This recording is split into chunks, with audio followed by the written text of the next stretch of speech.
生活中很多人会长期咳嗽，那么这样咳嗽下去呢，非常容易导致慢性支气管炎、慢性阻塞性肺病。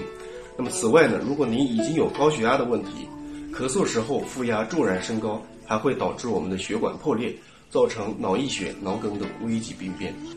那么接下来呢，我就为您推荐一道能够镇咳止咳的药茶——茯苓杏仁茶。茯苓能够利水渗湿、健脾宁心，而杏仁呢可以帮助我们镇咳、增强免疫力。两味药一起煮茶喝，能够调理我们的肺部，运湿化痰，润肺止咳。那么接下来呢，我将为您详细介绍这碗药茶应该如何去做。这就是我们今天所需要用到的原料：8克茯苓，6克杏仁。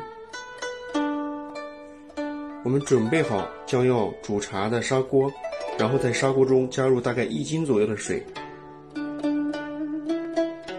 点火烧水，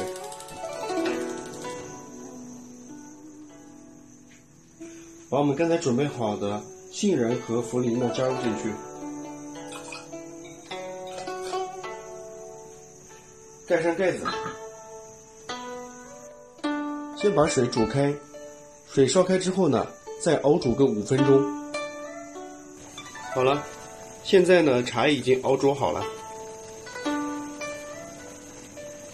好了，那么这碗有助于润肺化痰、快速止咳的茯苓杏仁茶就为您煮好了。如果您家里有常年咳嗽的亲人，不妨多煮这碗茶给他喝，坚持喝，咳嗽快速消停。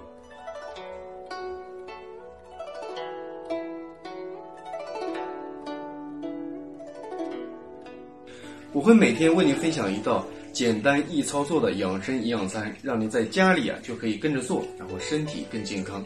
如果您觉得本期视频有用，欢迎您点赞收藏，也可以将它转发为身边有需要的亲人。谢谢您的观看，我们下期再见。